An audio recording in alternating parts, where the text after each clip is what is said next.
വീഡിയോയിൽ നമ്മൾ കാണാൻ പോകുന്നത് കടൽ സിംഹത്തിനെയാണ്. അതിന് മുന്നേ പറയാനായിട്ടുള്ളത് ഈ കടൽ സിംഹവും നീർനായയും രണ്ടും രണ്ടാണ്. ഈ ഫോട്ടോ കാണുമ്പോൾ തന്നെ അതിന്റെ ഒരുപാട് ഡിഫറൻസ് നിങ്ങൾക്ക് കാണാൻ പറ്റുന്നുണ്ടായിരിക്കും. നീർനായയ്ക്ക് വിരലുകളുള്ള പോലത്തെ കൈയും കാലൊക്കെയാണ് ഉള്ളത്. പക്ഷേ കടൽ സിംഹത്തിന് കണ്ടോ, നീന്താൻ ഹെൽപ്പ് ചെയ്യുന്ന ഫ്ലിപ്പേഴ്സ് ആണ് അവർക്കുള്ളത്. ജപ്പാനിലെ തെന്നോജി സൂലെ കാഴ്ചകളാണ് നമ്മൾ ഈ കാണുന്നത്. ഇവിടെ നിന്ന് നോക്കുമ്പോൾ അതേ സീലൈനൊക്കെ ഇങ്ങനെ നീന്തിക്കൊണ്ടിരിക്കുകയാണ്. അതുകൊണ്ട് കറക്റ്റായിട്ട് കാണാൻ പറ്റുന്നില്ല. ഇതിന്റെ മുകളിൽ വന്ന് ഈ പാറയിലൊക്കെ ഇരിക്കുകയാണെങ്കിൽ നമുക്ക് കറക്റ്റായിട്ട് കാണാൻ പറ്റും.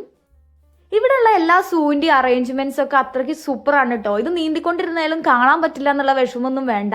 ഇതിന്റെ താഴെ ഗ്ലാസ് ഇട്ടാണ് വെച്ചിരിക്കുന്നത്. അതുകൊണ്ട് നമുക്ക് താഴെ കൂടെ പോയിട്ട് ഇത് നീന്തുന്നത് കാണാൻ പറ്റും. ഈ വെള്ളം കെട്ടി നിർത്തിയതിന്റെ ഒരു സൈഡ് മൊത്തം ഗ്ലാസ് ഇട്ടിരിക്കുകയാണ് നമുക്ക് കാണാൻ വേണ്ടിയിട്ട്. നമുക്ക് അവിടെ പോയി കാണാം.